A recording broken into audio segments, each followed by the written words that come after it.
Yes.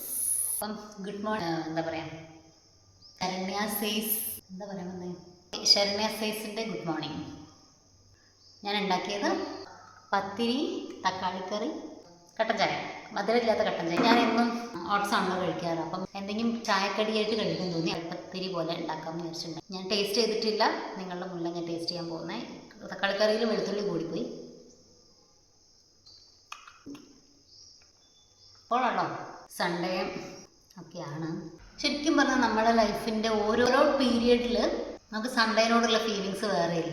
എനിക്ക് സ്കൂളിലൊന്നും പഠിക്കുമ്പോൾ Sunday എനിക്ക് ഇഷ്ടമല്ല കേട്ടോ, കാരണം പിറ്റേന്ന് മൺഡേ അല്ലേ, എനിക്ക് എൻജോയ് ചെയ്യാനേ പറ്റില്ല. ശനി ഞായർ ലീവാണെങ്കിൽ ശനി എനിക്ക് എൻജോയ് ചെയ്യാൻ പറ്റില്ല, സൺഡേക്ക് വിഷമവും. കോളേജിലൊക്കെ അപ്പം ഹാപ്പിയാണ്, പിറ്റേന്ന് കോളേജിൽ പോവാം, ലൈക്ക് സൺഡേ നന്നായിട്ട് എൻജോയ് ചെയ്യാൻ പറ്റുമായിരുന്നു. പിന്നെ PG ഒക്കെ ആയപ്പോഴത്തേക്ക് എനിക്ക് നിർവികാരതയായിരുന്നു, സമാധാനപരമായിട്ട് പോകുമായിരുന്നു. ഇപ്പം എനിക്ക് സൺഡേ എന്ന് പറയുന്നത് ഭയങ്കര പീസ്ഫുൾ ഫീൽ. ആ സൺഡേ എനിക്ക് ഒത്തിരി കാര്യം ചെയ്യാൻ പറ്റും, ഭയങ്കരമായിട്ട് മാറിപ്പോയി.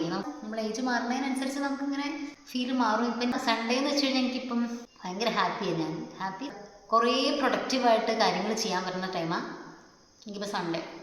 അപ്പം ഞാൻ എണീച്ചു, ബ്രേക്ക്ഫാസ്റ്റ് ഉണ്ടാക്കി, ക്ലീൻ ചെയ്തു, യോഗ ചെയ്തു, മേലൊഴുകി. സൺഡേ എന്ന് പറഞ്ഞപ്പോൾ എനിക്ക് എൻ്റെ സമാധാനമാണ്, എൻ്റെ റിലീഫാണ്. That's about Sunday. എൻ്റെ വിചാരം ഒരു പെർഫെക്റ്റ് സൺഡേ എന്ന് പറഞ്ഞാൽ വിചാരമല്ല, ഞാൻ അങ്ങനെയാണ് ചെയ്തുകൊണ്ടിരുന്നത്. 2 വർഷം മുന്നേ വരെയും എൻ്റെ ഒരു ആറ്റിറ്റ്യൂഡ് അതായിരുന്നു. സൺഡേ എന്ന് വെച്ച് കഴിഞ്ഞാൽ നമ്മൾ മടി പിടിച്ചിരിക്കേണ്ട ഒരു ദിവസമാണ്. ലൈക്ക് ആ പ്രായത്തിൽ ചിലപ്പോൾ അതാവും നമ്മുടെ ശരി കേട്ടോ. നമുക്ക് ഓരോ പ്രായത്തിലും നമ്മുടെ ശരിയും തെറ്റുമൊക്കെ മാറുന്നുണ്ടല്ലോ. എൻ്റെ ആ സമയത്ത് എനിക്ക് അതായിരുന്നു. സൺഡേ വെച്ചാൽ അങ്ങനെ മടി പിടിച്ചിരിക്കുന്നത്, ലേറ്റായിട്ട് എണീക്കുക, എന്നിട്ട് പറ്റുവാണെങ്കിൽ ഭക്ഷണം കഴിക്കുക, അലക്കുക, അതൊക്കെ ചെയ്യുന്ന ഒരു ദിവസമായിരുന്നു എനിക്ക് സൺഡേ. 1-2 കൊല്ലം മുന്നേ ഞാൻ റിയലൈസ് ചെയ്തത് ഈ മടി പിടിച്ചിരിക്കുന്നത് നല്ല ജീവിതം എന്നുവെച്ചാൽ അതിലല്ല ഹാപ്പിനെസ്.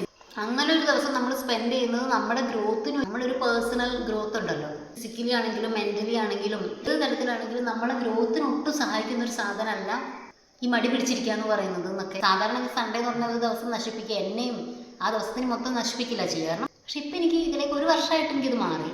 ശരിക്കും നമ്മൾ ഏറ്റവും ആക്റ്റീവായിട്ടിരിക്കേണ്ടതാണ്. സ്കൂളിൽ പോണതാണ്, കോളേജിൽ പോകണ കുട്ടിയോ വർക്ക് ചെയ്യുന്നതോ ആരായാലും നമ്മളെ പേഴ്സണൽ കാര്യങ്ങൾ ചെയ്യാൻ പറ്റുന്ന ഒരു ദിവസമാണ് സൺഡേ. എനിക്ക് പിന്നെ മനസ്സിലായി. ബെറ്റർ സൺഡേസിനെ എൻ്റെ ലൈഫിൽ ഉണ്ടാക്കാനാണ് ഞാൻ ശ്രമിക്കുന്നത്.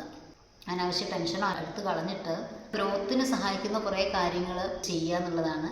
അപ്പോഴേ എൻ്റെ പത്തിരി നല്ല രസം ഉണ്ടായിരുന്നില്ല. എനിക്ക് എന്നോട് റെസ്പെക്റ്റ് ഒക്കെ തോന്നുന്നു. ഷിഫാസ് വേൾഡോ അവരത് നോക്കിയിട്ട് ഉണ്ടാക്കിയത്. അപ്പോൾ ബൈ. അപ്പോൾ ആരെങ്കിലും മടി പിടിച്ചിട്ട് കട്ടിലിരുന്ന് ഇത് വീഡിയോ കാണുകയൊക്കെ ചെയ്യുന്നുണ്ടെങ്കിൽ മടിയൊന്നും പിടിച്ചിരിക്കരുത്.